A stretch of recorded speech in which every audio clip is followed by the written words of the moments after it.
We are going live. We should be live.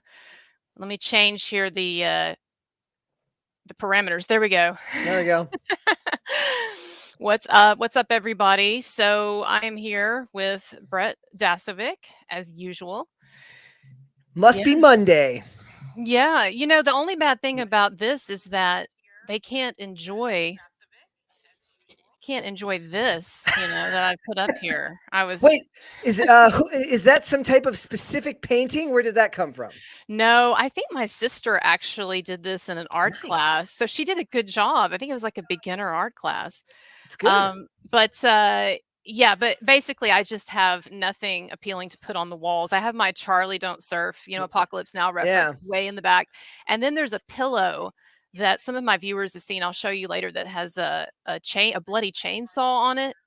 So it's kind of interesting. It Yeah. gives that Texas Chainsaw vibe. But My anyway. room my room is all like movie posters, but they're all like smaller. Like I don't buy the really really big ones, so I've got a I bunch see of some like cool ones back there. there's one for The Wire back there. There's one for the movie Boiler Room that's right next to it over there. Like, and then right next to that is the movie Rad. So I got and then there's a John Wick one right there. That's a good selection, I Yep. think. You pass. Yep. All right, so we do in a little while, if all goes according to plan, in a little while, we do have a guest tonight, and he is somebody that I've known for a bit, I guess, like maybe like almost a year. And anyway, I can talk about that later when he comes on. But Yep. director Rob Montz, he does mostly short documentaries, short films on a lot of different topics, but often on academia and on the problematic nature of academia, and particularly people who have been canceled in academia and at Harvard, as it turns out, and the University of Pennsylvania. Where all of this stuff is going on right now. Right, Yeah. exactly. And so anyway, we're having him on. If all goes according to plan, he's going to join us for a bit and talk about his work and everything that's been going on.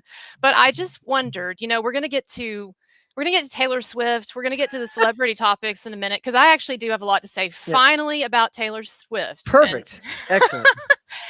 But before we do that, before Rob comes on, I'm just curious, what have you sort of been paying attention to in regards to this flare up about universities, Ivy League schools? What do you think? Well, what's surprising about it to me is that it's reached out past the people in the political sphere. I've had friends who are not inherently political people repost some of this stuff, that they found to be a bit egregious. And when I see that, like, look, I have to remind myself sometimes, like, look, not everybody pays as close attention to this type of stuff as we do. And certainly for me, it's not like I read super deep into all of these topics. I get the base level of knowledge because what the stuff I work on nowadays just doesn't necessarily always connect, but I always get the broad strokes and the general picture of things. And as far as I'm concerned, the idea that this stuff is going on in academia is just so old now to me that I laugh that it's as big of a deal now, because it should have been a bigger deal years and years and years ago. But it makes me more thankful every day that I did not go to a 4-year school or spend my money there. Look, I'm the dunce here. I am the uneducated, unwashed masses, but I see this stuff and I wonder, when you watch as much media, like one of these storylines that are still unbelievably prominent in movies and television, it's that notion that like it's the dad or the mom who saves for 20 years to send their kid to college so that they can get an education and have a better life. And it's just so funny to me now, because that's so not what It comes with seems college. so quaint. It comes with debt. It comes with debt, and it comes with indoctrination. So I laugh at the amount of people who seem to have been woken up by this ridiculous situation.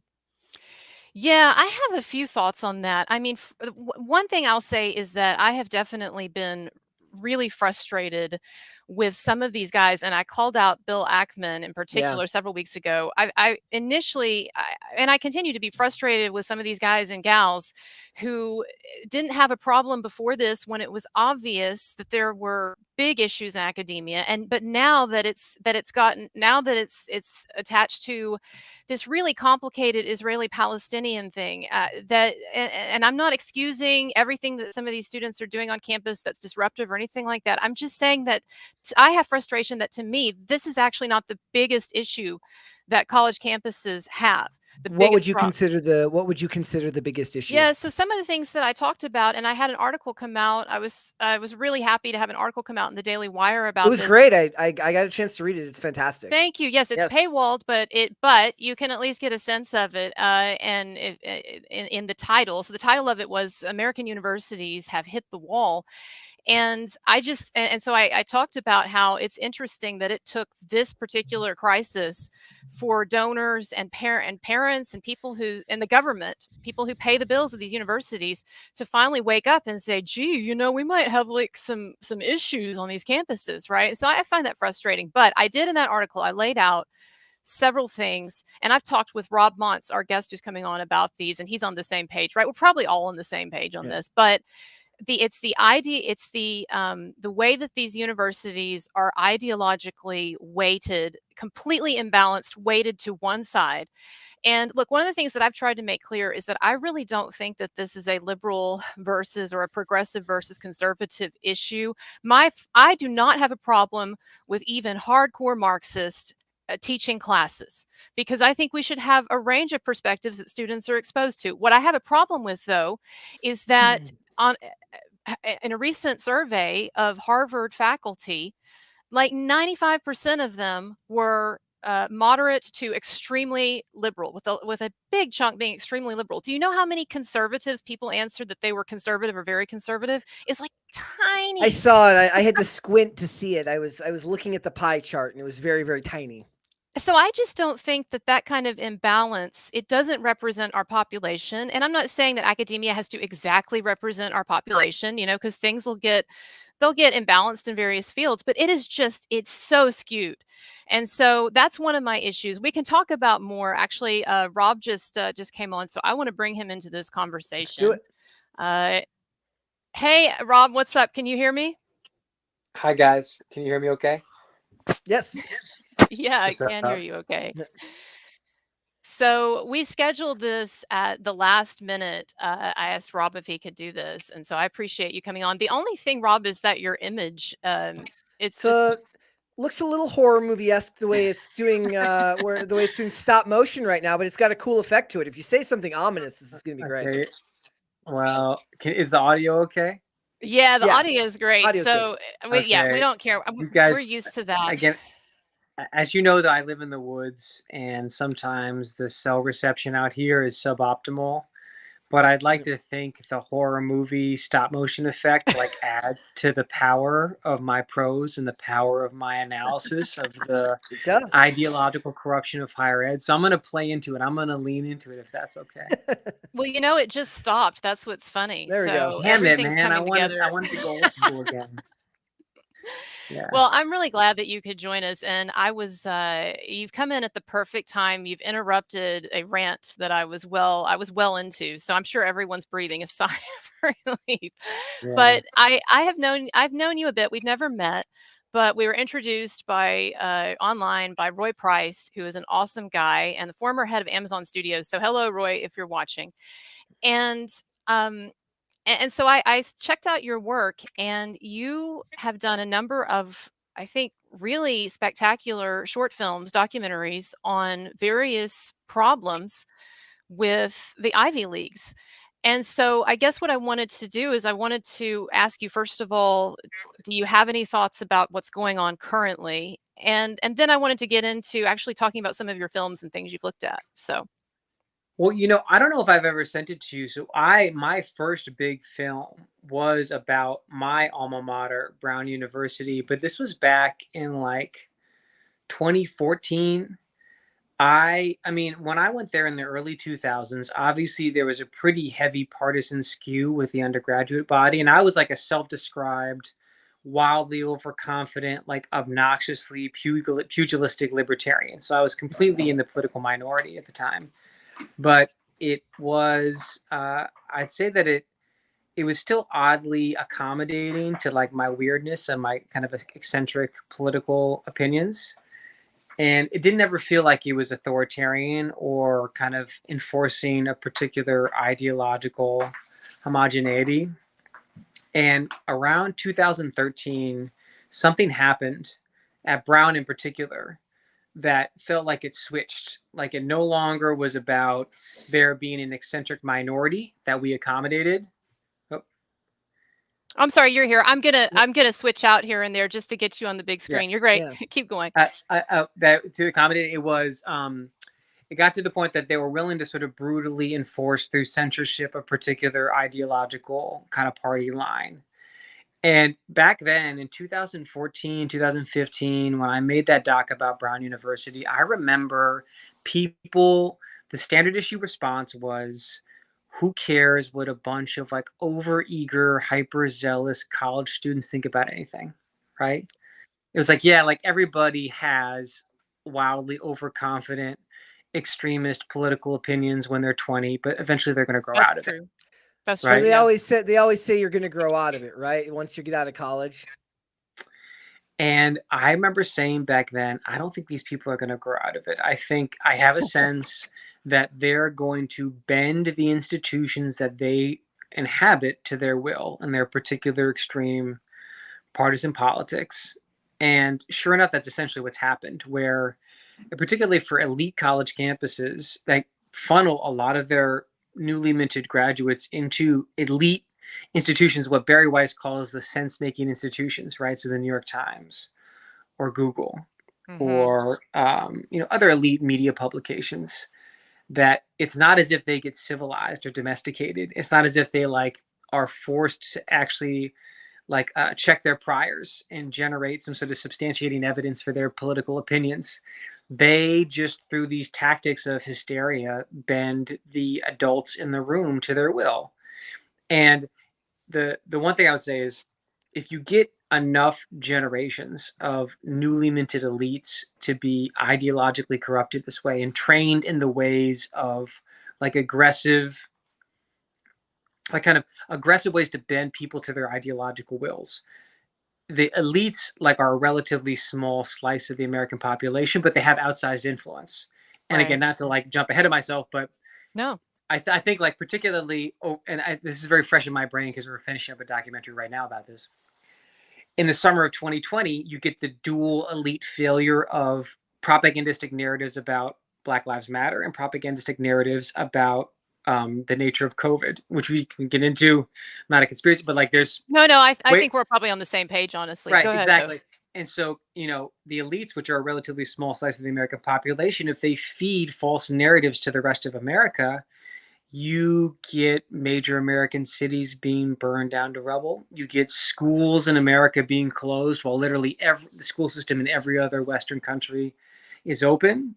You get like incineration of millions and millions of blue collar jobs. Like there are genuine concrete consequences for sustained multi-decade elite maleducation. That was a long ass answer to your question, but that's how I got into it. No, I just wanted to ask. Sorry, Brett. One thing you said that you noticed a change in 2013, and what can you describe what you think that change was? What do you attribute it to? If people are interested, also again, I'm at Good Kid Productions, which is a production shop. Part of what we do is we have our own original documentaries, which is one of them about Roland Fryer, which is the reason that I'm on the chat today. Before that, I used to make documentaries for other people's channels. And one of them was this one about Brown. It's for a channel called We the Internet. People can look it up. It's called Silence You. And here's the particular, it's a specific incident. And Jonathan Haidt, who's a very prominent social scientist, you guys have heard of him? Yes. He actually, after the fact, said the particular incident that is the narrative centerpiece of my documentary was, in fact, the kind of linchpin turning point from when at a place like Brown, it goes from we have conservatives and libertarians, but we kind of consider them like the eccentric, like harmless eccentrics too. We're going to use the administrative apparatus and emotional blackmail to enforce a rigid political ideology. Where it switched 2013, a guy by the name of Ray Kelly, who was the chief of police in New York City in the 1990s, which made him one of the chief architects of stop and frisk, which, if you're like me, you think stop and frisk was responsible for an epic collapse in the murder rate in New York City. If you are a 20-year-old Noam Chomsky acolyte who's read like 3.5 pages of Karl Marx, you think that he is the architect of the white supremacist carceral state, right? We'll just agree to disagree. Ray Kelly gets invited to Brown's campus, and he's going to give a speech, and he speaks for 2 sentences, and then he's shouted down, and they cancel the event. They canceled the whole event. And what the thing that was worse than the undergraduates getting their way is that the administrators on my campus, on my alma mater, accommodated them.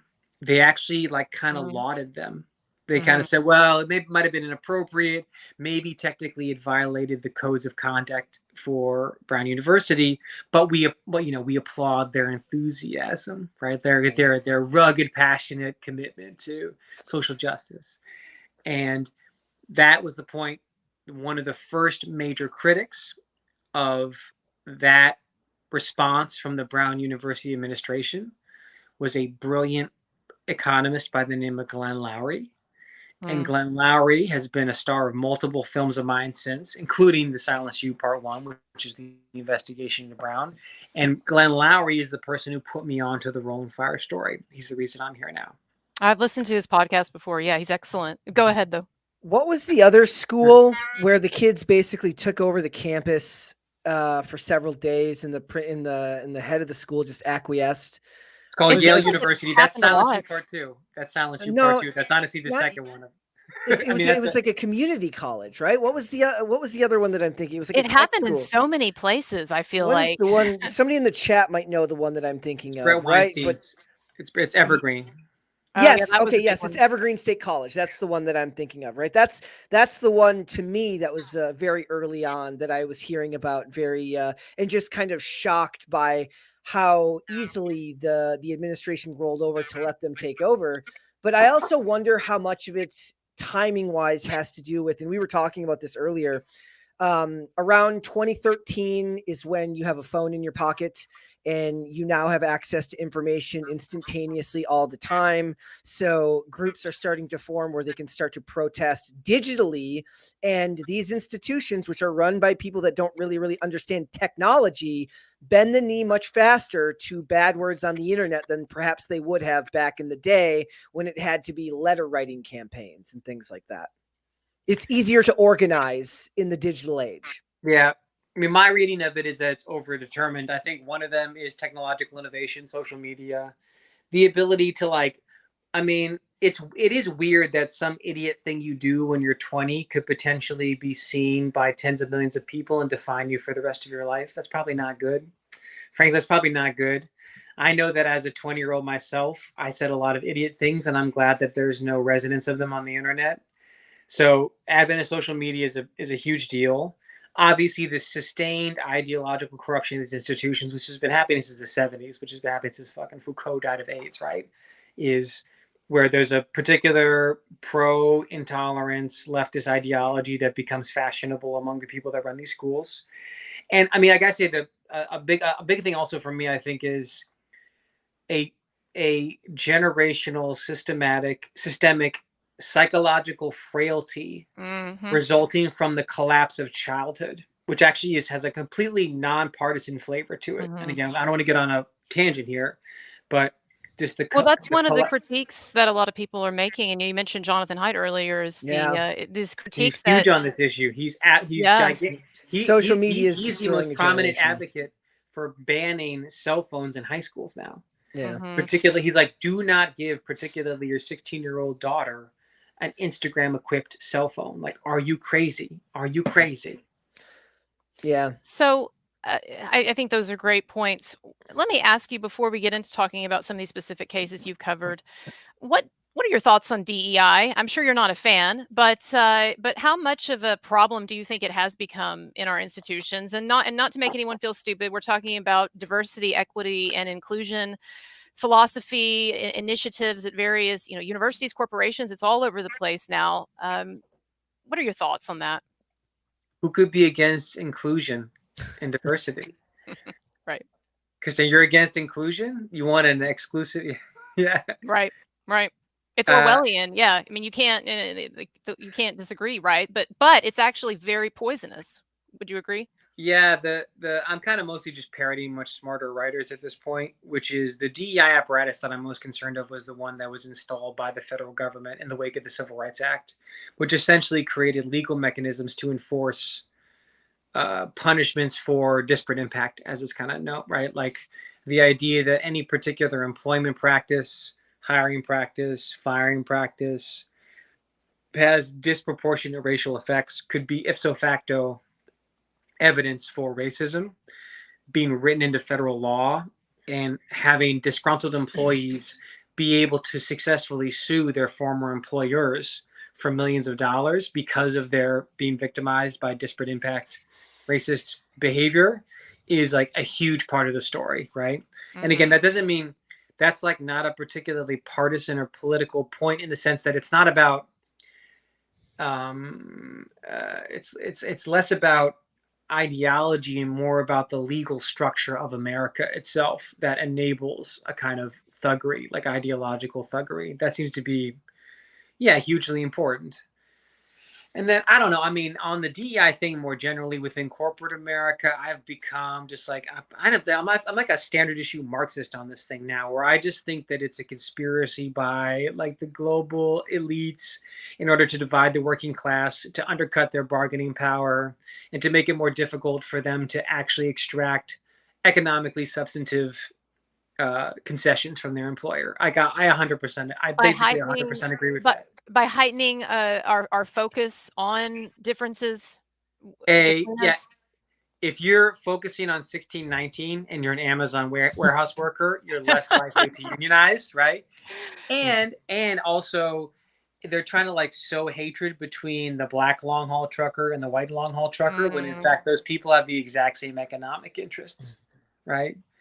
And this is like the populist point made very effectively by other people, but I don't know. Now that I did kind of extract myself from the bubble of Washington, D.C., where I lived for a while, it feels like abundantly apparent that that's what's happening.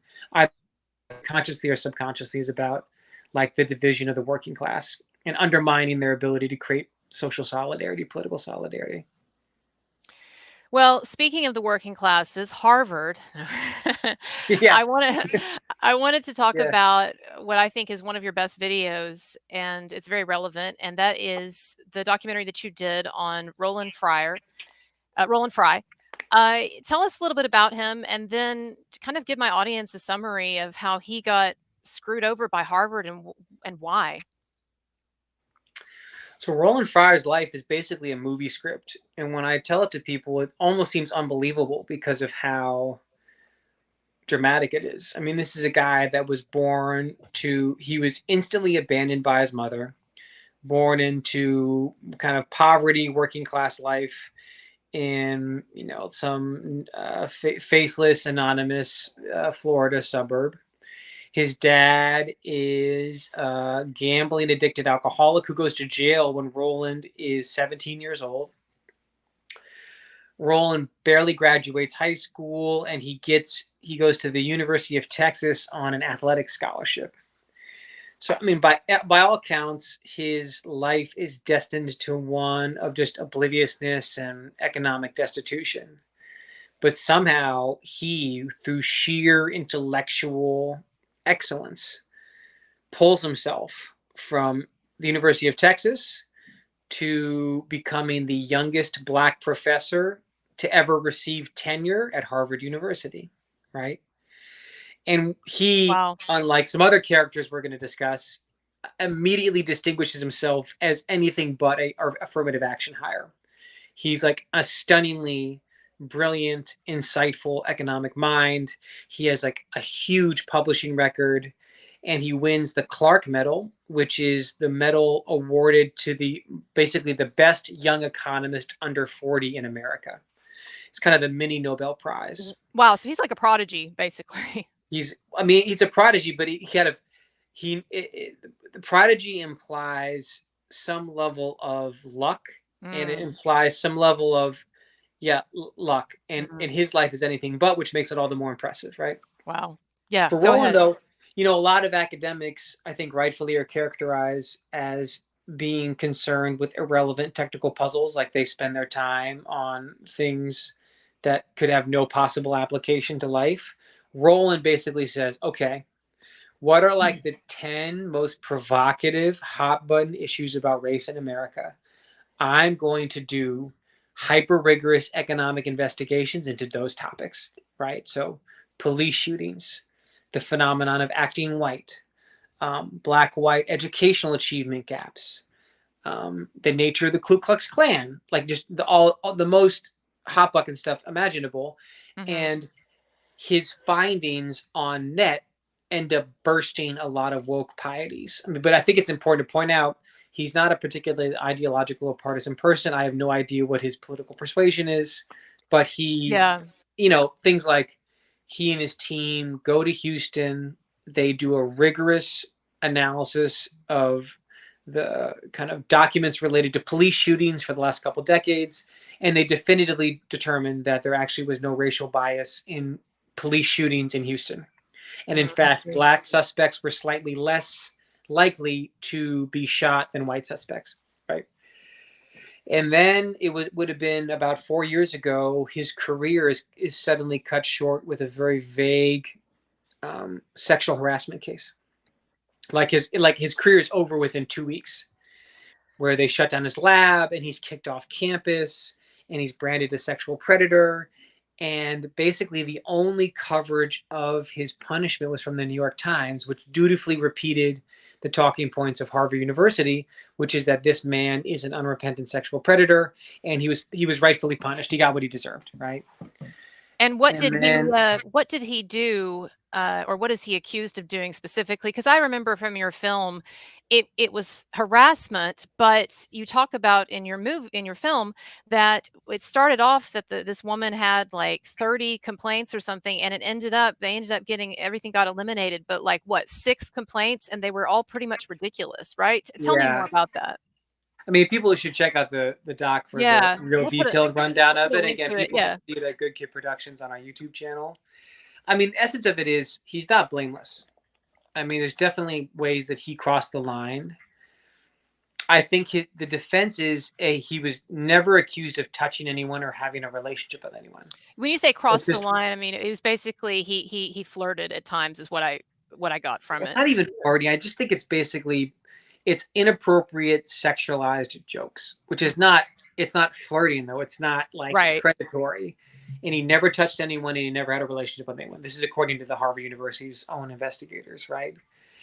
And so part of that, there's part of it which is just like, bro just had bad judgment and did cross the line and probably deserved some level of punishment for it. I mean, like a minor punishment. Yeah. Another part of it though is, I would say this is, and we go into this in the doc, he creates a research lab in which he is investigating these crazy ass topics. And he purposely tries to cultivate an extremely informal, transgressive, intellectual environment. Because he knows if you work at Harvard University, consciously or subconsciously, you're going to begin to think there's certain things that you're not supposed to touch. Right. Certain questions you're not supposed to ask. Yeah, because it's very orthodox, actually. These environments are, and that's what a lot of people don't get about academia. You think that you're getting into, like when I went to grad school, you think that you're going to a place naively where they're going to value a certain open, experimental attitude, a different, a range of opinions and everything, and then you find it is very orthodox. Go ahead. He knows this, right? Right. And he knows that at Harvard, and I'm not speaking for the man, you can see it in our documentary, but a lot of white people like to talk about how much they care about black people, but most of what they do all day is completely irrelevant to the economic concerns of working class black people. It's mostly these kind of high theory and virtue signaling, and then they just go to their multi-million-dollar mansion in Martha's Vineyard and are nowhere near working class Black people. Like there's not a working class Black person within a 100-mile radius. And he knows this about the people that are at Harvard, like the landed gentry there. And he is cultivating a transgressive environment that's purposely trying to reject that state orthodoxy. And I think that's oftentimes what the complainants find offensive, is that he's willing to just, I mean, he would, we talk about this in the doc, he would play raunchy Black comedian stand-up sets, comedian sets, and draw inspiration for research lines from them. Like he would play a David Chappelle monologue, or a Patrice, what's the word? O'Neill, right? Yeah. And he would say, like, there would be a joke, because again, comedians are supposed to say the thing that you're not supposed to say. Sure. He'd say, is there some way that we can investigate that crazy thing that Patrice O'Neill just said, right? And that's what people got offended by. And this was actually one of the things that constituted harassment in her complaint. So people understand what we're talking about. Again, I've talked about this a lot on my channel, so I'm not going to repeat it. People know, but like there are a lot of oops, he'll be back. There are a lot of guys getting caught up in a net for really, when we say cross the line or inappropriateness, it's just at times being a little flirty or telling jokes or playing transgressive, in this case, making his office environment a little transgressive with things that he would play or promote.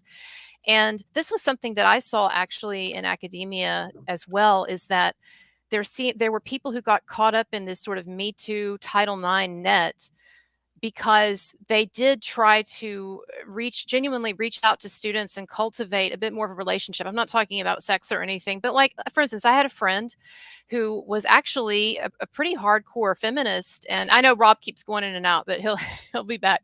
But I had a friend who was a really hardcore feminist and very left wing, and she was a professor at a school, and she was also a sponsor for a women's sports team there, a college women's sports team.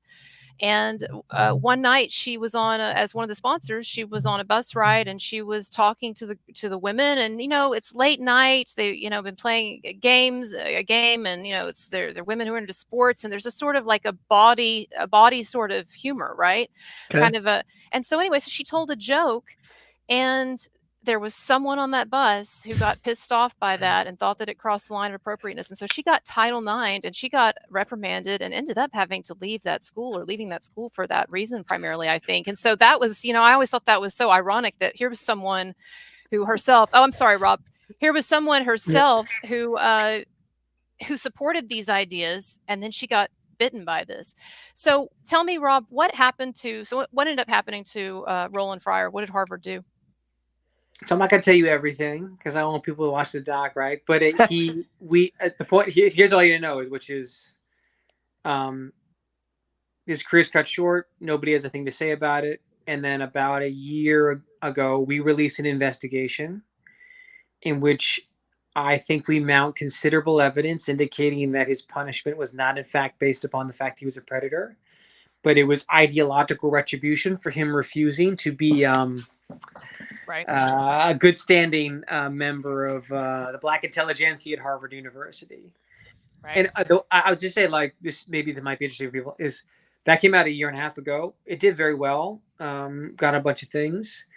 And then your documentary, the last 72 hours, there's been a huge new flood of interest in it, because we peg one of the two main people who engineered Roland's downfall as Claudine Gay, who at the time was just like an anonymous bureaucrat within the gray blob of the Harvard administration, and has since ascended to the presidency and promptly beclowned herself at a congressional hearing on Friday.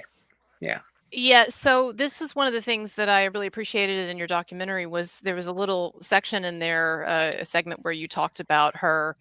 And of course, she's the president of Harvard. She's one of the ones who's on the hot seat. And now there are accusations of plagiarism, her dissertation and things like that. So did she have decision-making power in this Roland Fryer case? Is that what you're saying? Or it was just under her tenure that this was going on?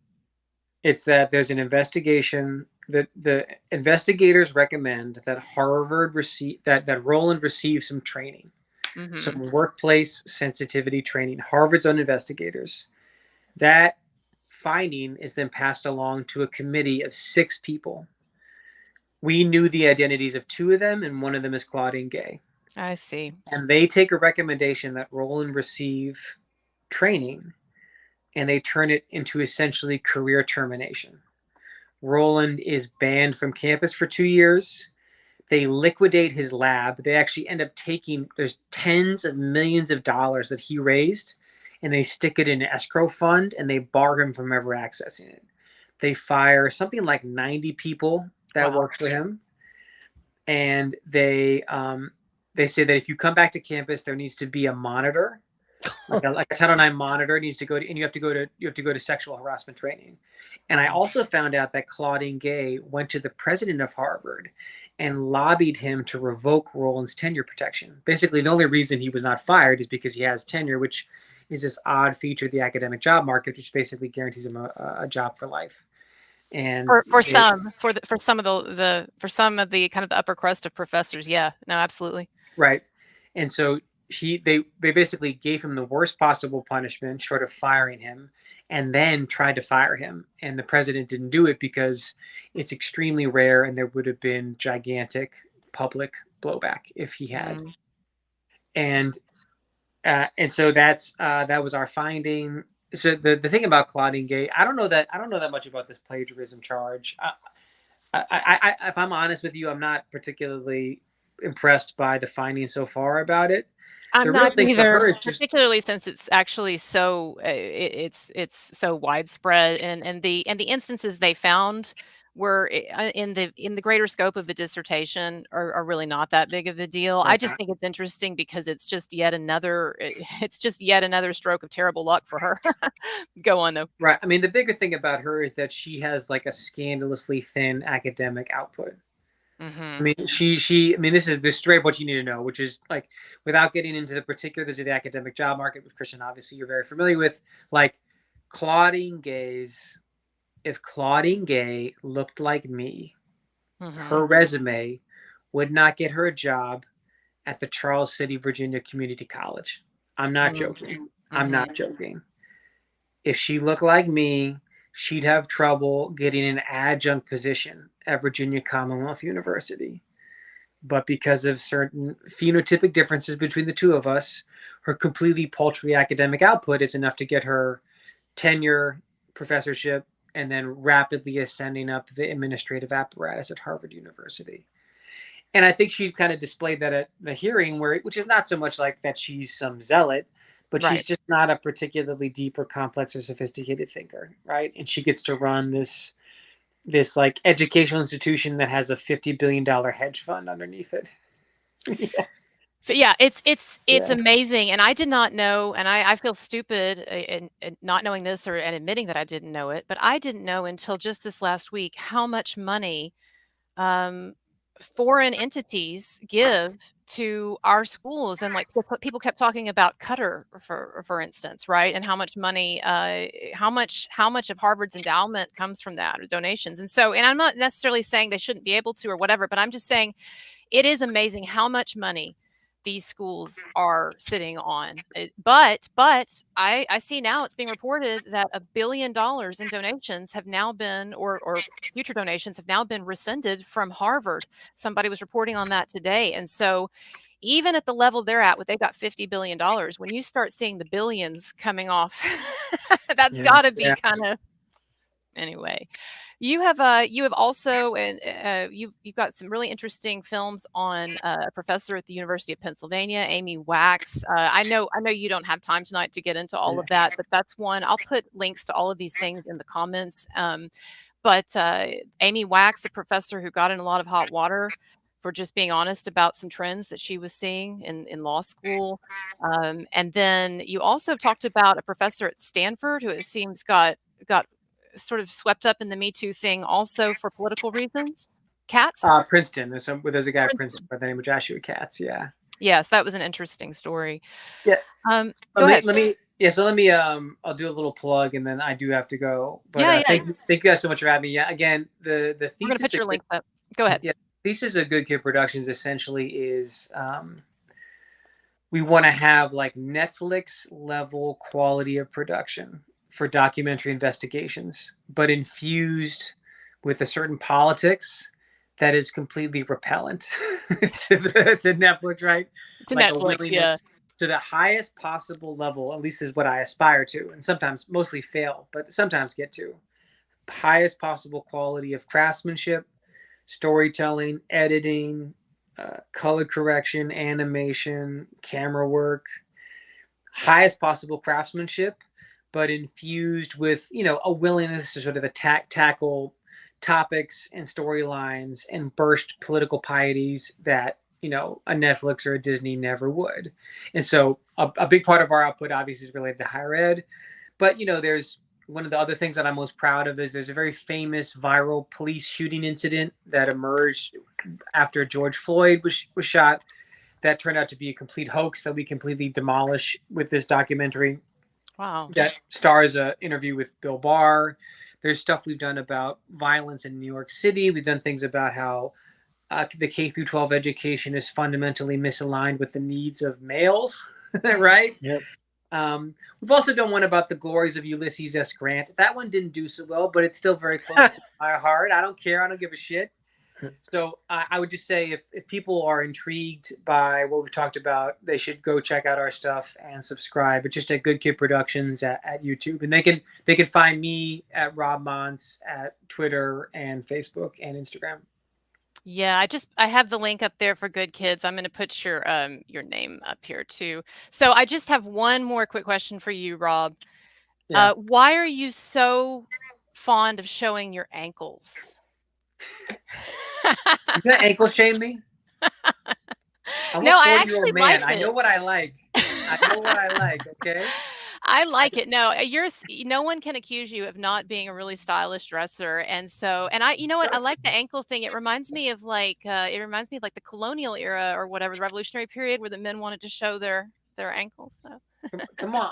I know what I like, and I'm not suffocated by ideology, and I'm not suffocated by socks. My That's just who socks. I am. What do you want me to say? You're not really doing a great job of selling the work, but I'll take it.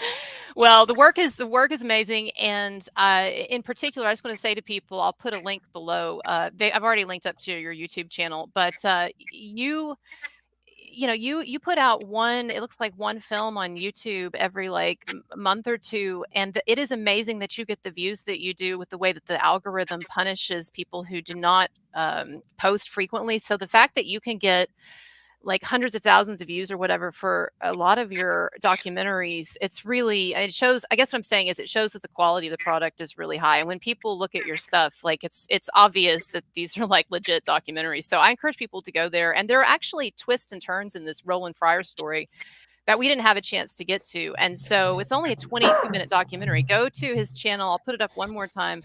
And again, these documentaries, they're short and they're high quality. So yeah, go and check them out. But thank you so much for joining us, Rob, and we'll definitely talk again. Thank you so much for having me. Thanks, guys. All right. Have a good one. Bye. All right. I thought that was really cool. He's great. Very smart. So Very smart dude. So everybody, here's the link just one more time, and I'll put it in the comments too when I get off. But check out his YouTube channel, and then you can also go to their website, Good Kid Productions. They have a website as well, and he's all over the place. I mean, he's been on C-SPAN. Rob's been on C-SPAN. You can see interviews with him there. He's been on Reason TV. He's interviewed a number of intellectuals that I really respect, and so anyway, it was good to have him on. What are your takeaways from any of that? Do you have anything that you?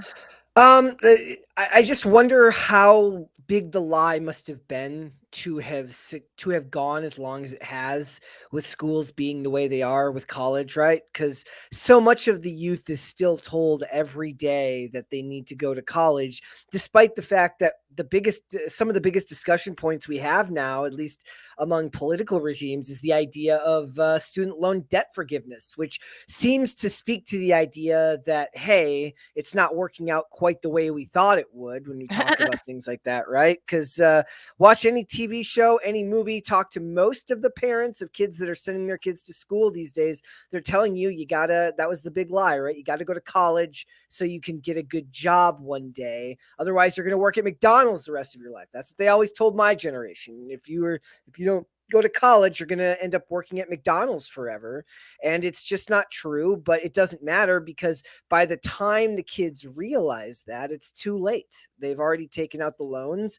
So really, even though they're taking out these loans as adults, we as the previous generations have failed them in a lot of ways, or at least the institutions have failed them by not providing them with other options. We need to start reminding kids that trades are an effective place to go, right? If you're going to look for a job that's actually going to pay your bills with limited output as far as what you need to get as far as accreditation, we need, have you ever seen the meme where it's like, we don't need influencers, we need plumbers?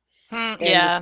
that's really what it is, right? We're going to need people who have indispensable skills. That was really the point of one of the side stories of the South Park Into the Panderverse special, which is all of these people need things done, and there's only 2 handymen in town, so they get all the work. Yeah. And that's the way things are now. So it's just sad to see how deep the ideological rot really is in these places, because what was once a beautiful thing is now not really that at all.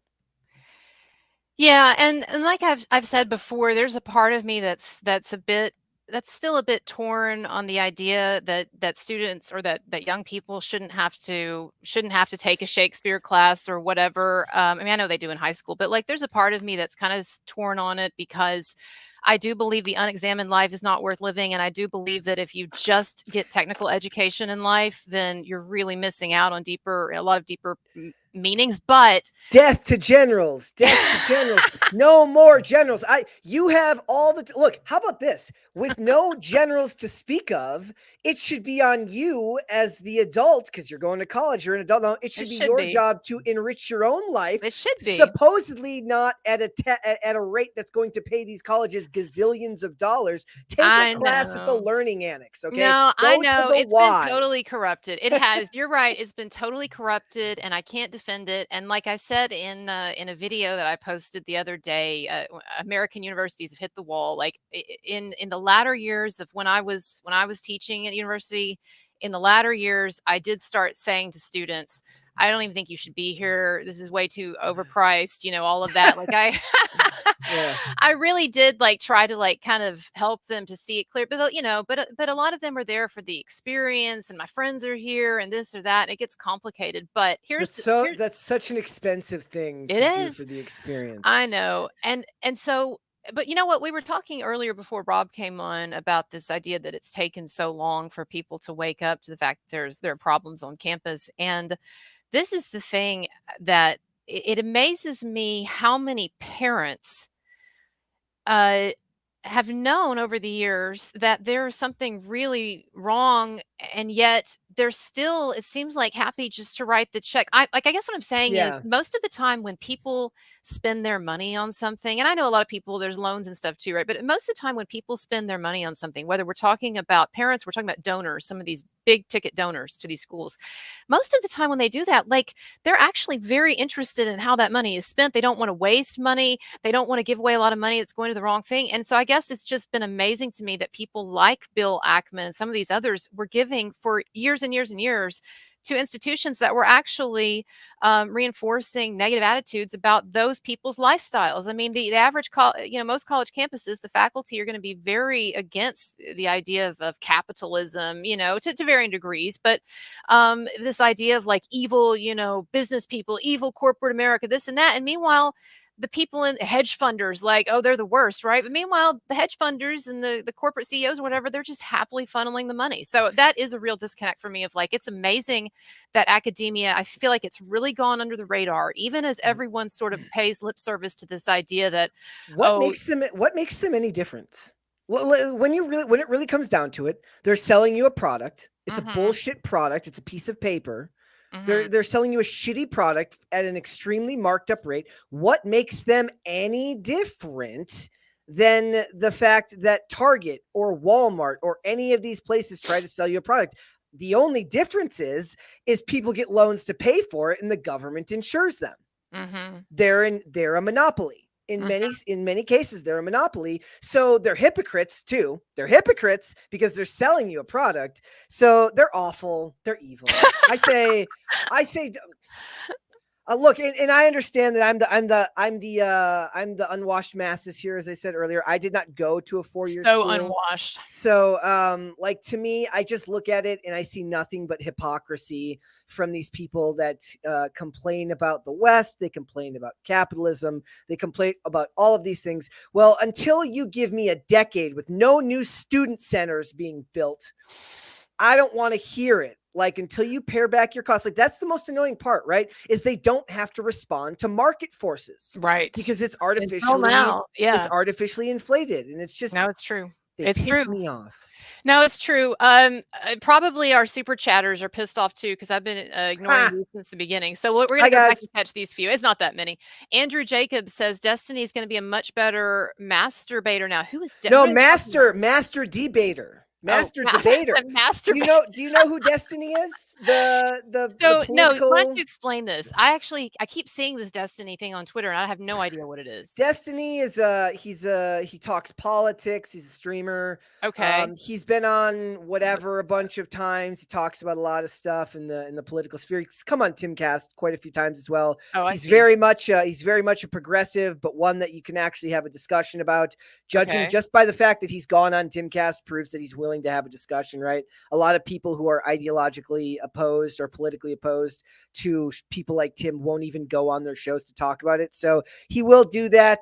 He's been on the Whatever podcast with Mary several times, and he was in a supposedly really, really good polyamorous relationship that has since dissolved, and they're getting divorced, and she's now with another guy, and violins are playing. Wait, okay, how many people were in this poly I think it was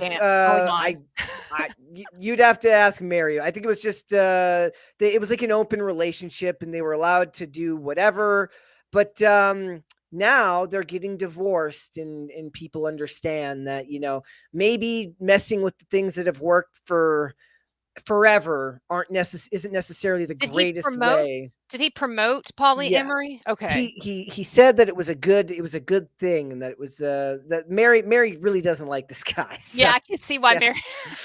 Yeah. Oh man, how does Mary this? And maybe we shouldn't even talk about her when she's not here. But I'm just curious, how does she feel about Pearl Davis? Does she have feelings on Pearl? You'd have to ask. I mean, I'll ask her when I go. Pearl comes up. Yeah, Pearl comes up from time to time. It's one of the things for me is because I am so emotionally disconnected from everything that we talk about, meaning that even the stuff that we rail about, I'm not overly emotionally attached to. I don't find that that's a great way to stay healthy, right? Like, even the stuff that annoys me, I try to take it with a grain of salt. Mary, by the way. That is Mary. There it is. She's lovely. I always like the Village of the Damned one with her eyes. Yes, my favorite, so. She loves that one. But yeah, like I'm so disconnected from all of this stuff that there's not really anything that we talk about that angers me enough to really put me in a bad mood. So I don't know if I would be the best person to judge about what it is or isn't that really upsets Mary. She'll maybe look at the length of the videos, maybe how long she rails against something would be the way to do that. But she's fantastic. We had a video the other day where she gave her 2 cents on the on Destiny getting divorced. So maybe go check that out. That's on our YouTube channel. Yeah, and this is a good time for me to put your channel up, actually. So we're talking about Pop Culture Crisis, and he co-hosts that with this Village of the Damned lady right here. Yes, guys, we are live Monday through Friday, 3 p.m. Eastern Standard Time. See it right up there in the banner. That's noon Pacific. We just passed 84,000 subscribers. We're hoping to get to 100,000 by the springtime. Mary would like that sooner. So if you are not subscribed, you would make her very happy to go and do that. But yeah, go and check it out. We've had a lot of really, really exciting and fun things happen recently. So go check out some of those videos. Yeah, and the link is right there. Okay, put this away. All right. Back to the super chats. Let's see what we got here. I think we had a couple of others. What do you guys in the chat feel about? What do you guys in the chat feel about academia? They should be super chatting and telling you how mad they are at academia. Yeah, it can't just be me. Yeah, so tell me your thoughts, anybody, if you want to Yeah. throw some up here. Shane Wilder says, Kurtz and Dasovic, the best thing about Monday nights.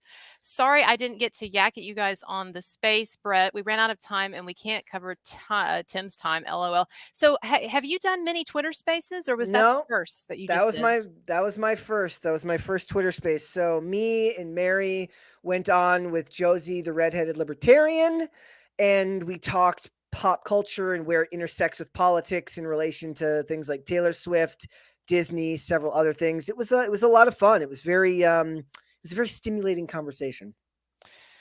Well, I want to try a Twitter space pretty soon. It's It doesn't weird look to like me. it's hard.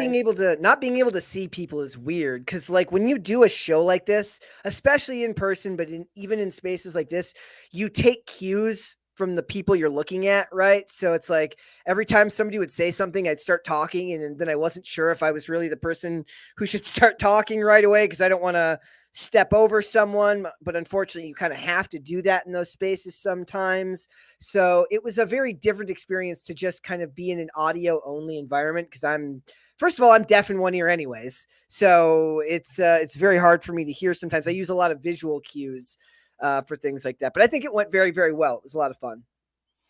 Well, that's cool. Yeah, listened to some that I thought were really great, but it's amazing, how I think in a lot of ways people say that Elon hasn't improved. Some people that he hasn't improved Twitter, very much or whatever. But I feel like there are some things that have been done under his watch that have been Yeah. helpful. Hey, have you tried it? Is it Grok? How do you Oh say it? yeah, oh yeah. Okay, so Grok. The first thing I did with Grok was I asked him to roast me. He did. It was glorious. Mm-hmm. He made fun of me for some of my tweets, and that's fine. But Grok lied to me. Oh yeah. Beware the AI, ladies and gentlemen. So I was getting the show ready today, and we did a topic where in Netflix is now in trouble again for race swapping more real life people. Denzel Washington is going to be playing Hannibal, the Really? Hannibal, the military Wow. leader. Oh, I thought you meant So Hannibal Lecter, no, which I no, was no, really befuddled by. no, Hannibal, the military Okay, leader. that's okay. Kinda like Not Anne only Boleyn being played by a black Yep, woman, right? Yeah, or Cleopatra, right. also of Netflix. Anne Boleyn wasn't Netflix, but Cleopatra's Netflix. But also, there's this show called Painkiller, which is basically just a ripoff of Dope Sick from Hulu. And in this, they talk about the Purdue pharmaceutical scandal over OxyContin, and the three people who brought down this, that brought about this big lawsuit. It was like two white guys and a white girl, and they essentially cast one black woman to play all three characters and made them all one person. So this lady in the show, all the other characters in the show are real people. The Mhm. family that owned the pharmaceutical company, those are the real names used. But the lady who did the prosecuting is a fictional character named Eddie Flowers, which, by the way, I hate that name. That's a name for a spy novel, not for a It's documentary on pretty the bad. opioid crisis. It's the name for some cop snitch in like a Raymond Chandler novel. But the point being is that they combine these three people into one fictional person, Mhm. and people are like, look, why do you at Netflix keep doing this? It's getting annoying. You never get over it. So I asked Grok, I was like, can you give me, because whenever I do these things, I try to gather as many recent examples as possible. And I never use like I usually just stupidly Google, and then look through the results. I thought I would try it because sometimes these AI bots are good at compiling decent lists in quicker fashion. And I asked Mhm. it, can you give me some recent examples in which race swapping in movies and television has been called out? And one of the ones it gave me was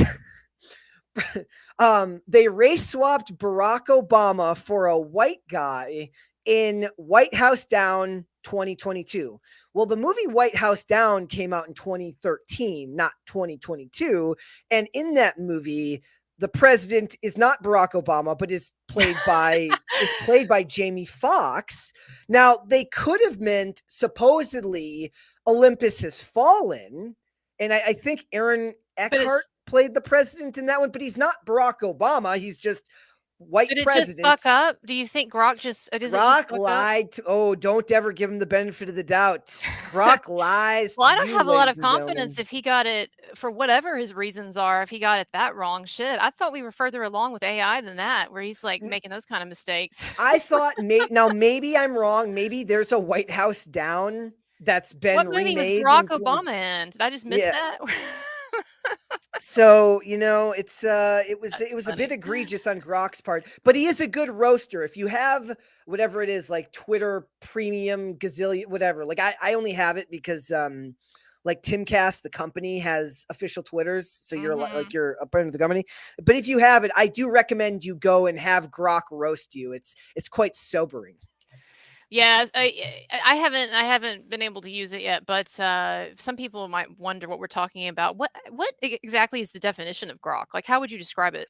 I just look at it as Is it Twitter Chat chat? GBT. Yeah, yeah. Yeah. That's I guess a good way of putting it. Yeah. Okay, Shane Wilder says Rob. I'm sorry, Rob's long gone, but he Oh, says I just want to say that your Trump as Destiny doc from We the Internet in 2018 was an amazing piece of work. Great work, my man. Okay. Oh, so he did a Trump. I haven't seen this, but apparently Rob did a Trump documentary, and so Shane says he likes it. All right. Well, your thank you, comments here. Shane. I'll pass it along to Rob. I'm actually going to go through and cut up his interview a little bit and make Yeah, some segments out of it. that So was great anyway, stuff.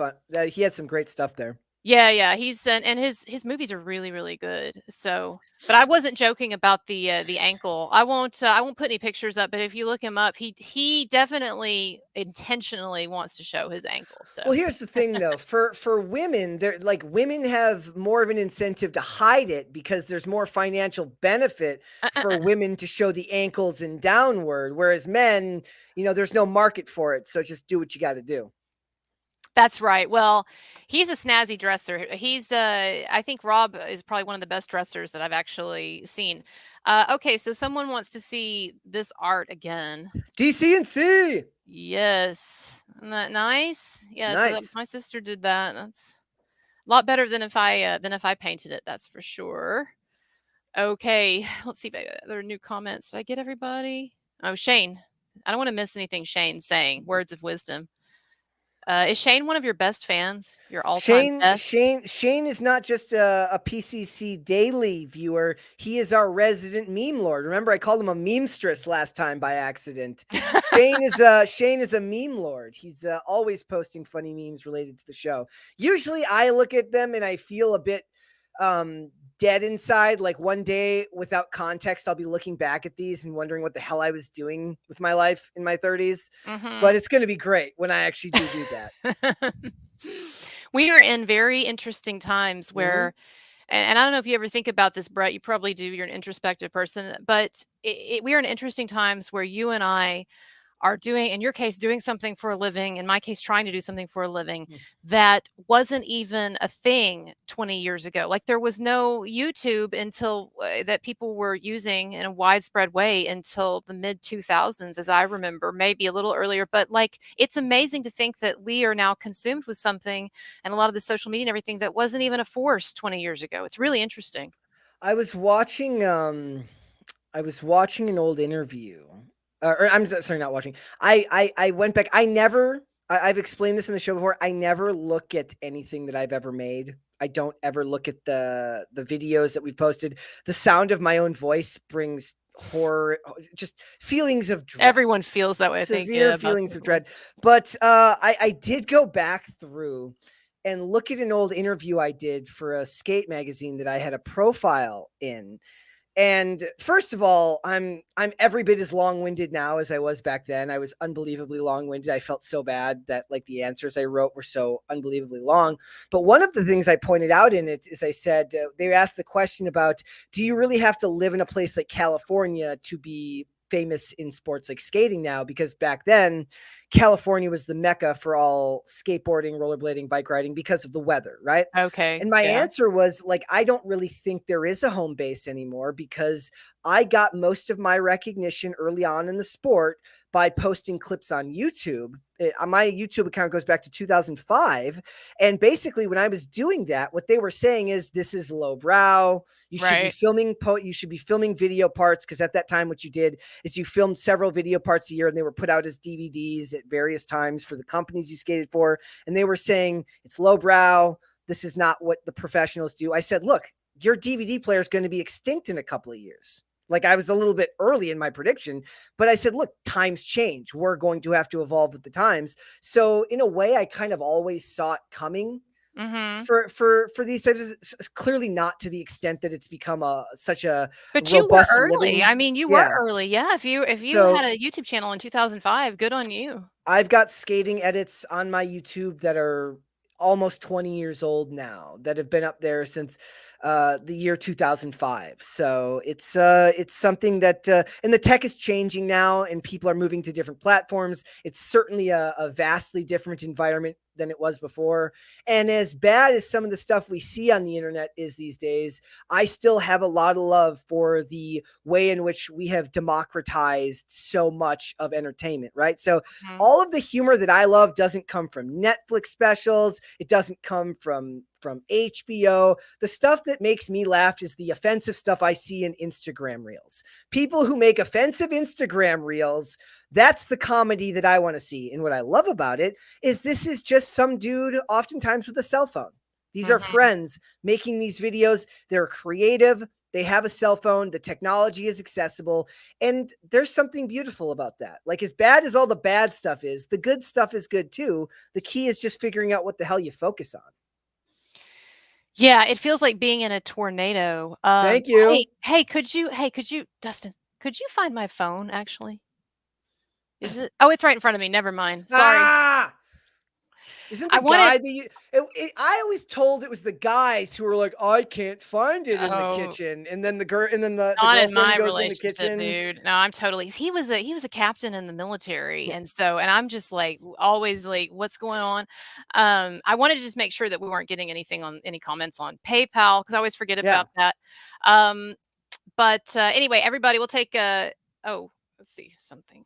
We might have missed. No, okay, I didn't miss any. So let me get through our remaining super chats, and then we're actually going to do the after show. I'm trying to build an audience on another channel for kind of an after show overtime, and so the link for that is below in the description, and I'm going to post it in a minute. But let me get through the super chats. I'll be even more loud and annoying over there, guys. It's probably, make sure to follow. Well, the bad thing about over there is that I still haven't gotten approved yet, or whatever has to happen for me to get super chats. And so if you want to do super chats, you better get them in now, because the overtime, hopefully it'll be soon. We're still trying to build up the overtime for monetization, but we're like at 500 subscribers there. All right, so let's see. Shane says, Brett, I've hosted a few Twix spaces taking questions on when to speak from people without video sucks, although Elon is adding videos soon. That'll be really good. Yeah, I found it a bit disconcerting, like, while we were doing that, because we talk a lot about, like, when you do this type of work, the idea that, like, a lot of people, they're just too polite, right? And if you're polite, sometimes you never get your words in. And unfortunately, unlike the real world, there is a time limit on when that comment is accessible. So in the real world, you can wait as long as the conversation dictates to say what you need to say. But in the structured video commentary world, a topic runs its course and suddenly you move on. And if you don't speak up and get your words in, there's the possibility that you won't be heard, which sucks, because you don't want to be disrespectful, but you also have to kind of fight to say what you need to say. So it was definitely weird, but it was a good time. Oh, I was just looking at AJ's comment. If you want to see more of the piece of art, Kurtz has it in the background of lots of her videos. Yes, so a lot of the time I'll film downstairs where this is in the background, but the camera I use, the quality isn't quite as good, and so I like to do this for the streams. Okay, this makes no sense to me. Does this make sense to you? Free mug for derp. Let's go. What they're referencing is this absolutely atrocious cat. This just vile creature named love cats. Mocha. It's a cat named Mocha that has just this awful derpy face. And the thing is online? I do it well.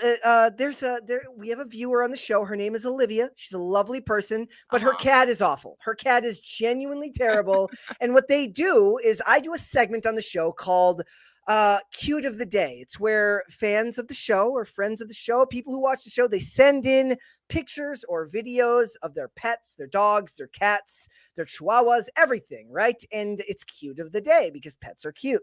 The problem is Mocha's not cute, and I will not be held hostage. They say you need to put Mocha back on Cute of the Day. I said, look, I'm a lot of things, but I'm not a liar.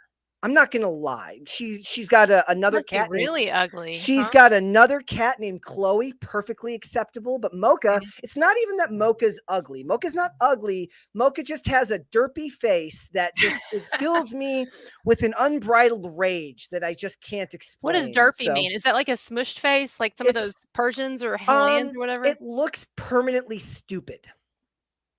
It looks Yeah. permanently stupid and confused, and Olivia's great. Her taste in cats, not so Yeah. much. I looked So up, no does it look like no this? justice for Mocha. Does it look like that kinda? No, no, you No? would almost have to see it, but I wouldn't want to force your fans, your audience to look at it. So there will be no I justice looked for up ugly Mocha. cats. Oh, that's just sad, whatever's wrong with that one. We'll No. take that off the screen. Um, okay, what else we got here? Well, thanks for explaining that to me, and thanks for the super chat. Let's see, derp there's another derping. Dirkwing duck. Oh, he's probably talking about Derp then. Derp's another fan of the channel. I thought they were talking about the derpy cat. Looks like they're talking about Derpwing Duck. Oh, okay, that's this person. It says many Yeah. people go to college merely because it's an expected step, no plan. They travel without a destination and wonder why they are lost. See, here's the thing, and thank you for that, howdy Brent. Here's the thing is that it's normal though when you're young to be lost because you're just figuring out who you are, you're opening yourself to the world. And so to me, it's especially bad that college fails a lot of people, or that it's become so corrupted. And look, it's not just a matter of the political thing. If you take the political thing out of it, that's not my only complaint of how politically imbalanced it is. But like I talked about in my essay, a lot of other issues, such as like half the classes in most schools, most universities are taught by grad students or part-time labor. Grade inflation is out Yeah. of control. Like there's lots of problems, right? And so I saw um, that chart about grades the at grade Harvard. inflation, yeah, Yeah. so it showed, like, it was showing, the average grade, since, like, the 1940s or 50s, and it showed how during the Vietnam War is when you first start to see a little inflation because they were trying to keep people out of the draft, which is fine, I got no problem with that, right? But then what you see is that even after that, it just keeps shooting up so that now at Harvard, the average GPA is a 3.8. That's like basically an A plus, Yeah. you know? So anyway, I think there's a lot of issues. Thank you for that comment. Thank you, Uh, Derp. okay, DCANDC. How do you say that again? Is this one of yours? DCNC. DCNC. Says DCNC. engineering in uni is basically just job training. This is a Good.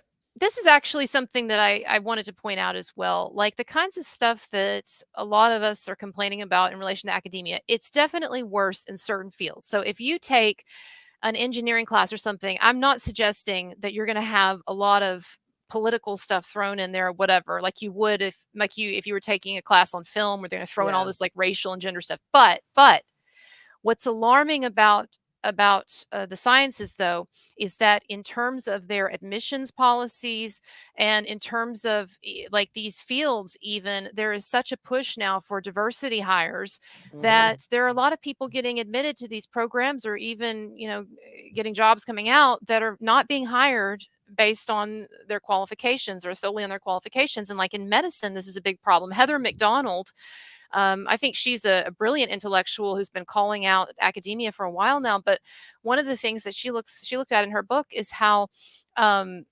entrance requirements, whether we're talking about MCAT scores or we're talking about grades, entrance requirements for minorities, not not Asian American, not Asian No, specifically, no, but of like course not, because they have to be held to an impossible standard because right. these places are But for awful. certain other minorities, right, the standards have been lowered dramatically. And the problem with that is that these are people who are going to be doctors who are going to be operating on you. And what you see is that it's not just at the level of these entrance requirements, but that then she gets into this in her book.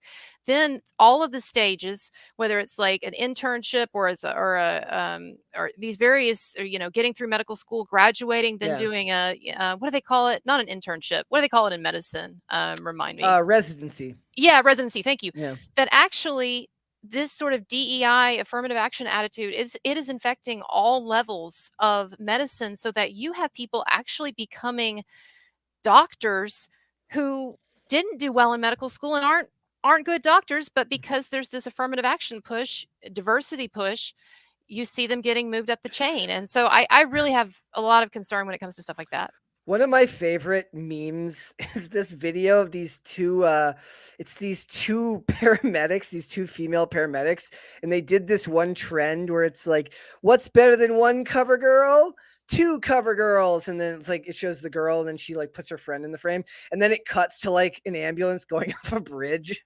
Because you don't know why they would all be hired to do the same Oh, thing. like why is it all Yeah. women? Yeah. Yeah, why? So, but also, Okay. when I get on a plane or when I go to a doctor, my hope is that the person who's got that job, no matter their race, their sexuality, or their gender, my hope is that they are there because in the process of getting that job, they were the best person qualified. That's my hope, and I Right. will.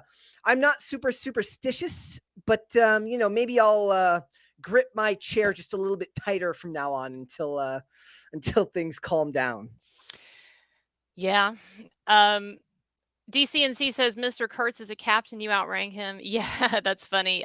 Yes, I mean if we're living in a world where I'm actually a colonel, then I Yes, would outrank.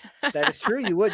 Wouldn't you be also pretty young for a colonel too? Oh, well, I don't, I look younger than my age. Is Mm, 40s is I, 40s an age when you can maybe make young for colonel? a general. Young for a general. Yeah, no, I think you can be making. I don't know. I'd be a major at this point. I Yeah, think I could be a major, yeah. but You'd be young Shane for a general. Shane says, Brett, Olivia is in the chat. Be nice. LOL. Uh-oh, Olivia. Olivia's saying she's cute about her derpy cat. Show us the Olivia, picture, Olivia. no, no. There will be none of that on here. Okay. I've got this may not be my YouTube channel, but I have a say in this because this is the show we do on Mondays. And unless we vote on it and we come to a unanimous decision, there will be none of Mocha the derpy, ugly, Laura stupid B cat. says Olivia's cat is nasty. See, I like ugly cats though, so I'd totally be okay with it. I'm just not a dog person. Olivia Claire says, Kurtz, I'll chat her Instagram. Oh, you'll send her Instagram. Oh, does your cat have its own Instagram? She made her cat an Instagram and I followed her just so I could mute her. Oh, I want to see now. So you probably get, those Instagram videos with cats, even the ugly ones, they get a lot of views. I thought about putting my cats on it. She did. AJ, you should put your cats on. AJ's got a lot of cats. All right, so we're gonna wrap it up here, everybody. Let me put the link. It is below in the description as well. But here is the link I'm putting up now for the after party, so to speak. Let's So go. we're gonna take Oh, a there's one more there from stop it, DCNC. Stop. No, I'm kidding. No, keep going, DCNC. DCNC, I'm joking. It's always very much appreciated. I was at a conference at LinkedIn headquarters. DEI influence was strong. Well, that's something we can talk about that in the after Dude, show. I That's love something. how LinkedIn has become this hellscape. It's amazing. LinkedIn is so PC. Well, look, we'll talk about that. Yeah. Let's take a 10-minute break and let's come back and we'll talk about LinkedIn. Okay, yeah. So what happened to the link? One more there from Shane H. Wilder. Oh, I missed it. Shane says they would call this on our show. This is called a hostage crisis, where they hold us hostage. it's a good hostage, though. Yes. I mean, I guess if we'll just stay on if you want to keep throwing money. Yep. No, but when I did the 24-hour marathon, the first one that I ever did, I haven't done one of those in a while. But when I did the 24-hour, like 20-hour marathon, That was all that was keeping me going at the end was the super chats. All right, so we are going to switch over. I'm going to put the link up, and everybody, head over there, and we'll see you in 10 minutes. Oh, where did the link go? Here it is, and it's also below in the description. So again, one more here from Olivia Claire. All right, so there's the link. Everybody sees it, and then it's also below in the description. We'll go out with Olivia Claire and DCNC. Says, I sent photos on Twitter. Okay, so we'll take a break, and that way I can access the photos. We've got to talk about this cat more. And then DC and say, let's go on break. Okay, thanks, everybody. Links are below. We'll see you in 10 minutes. 10 minutes. Bye-bye.